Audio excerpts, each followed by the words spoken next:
শব্দের ঘরে কে বারাম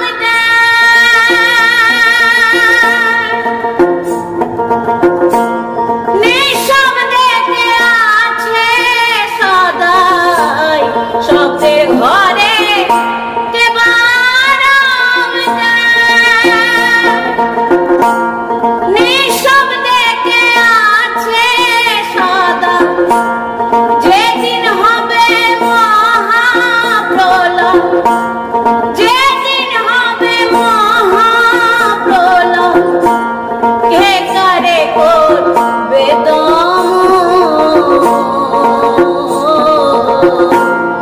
এ বেলা তোর ঘরের খবর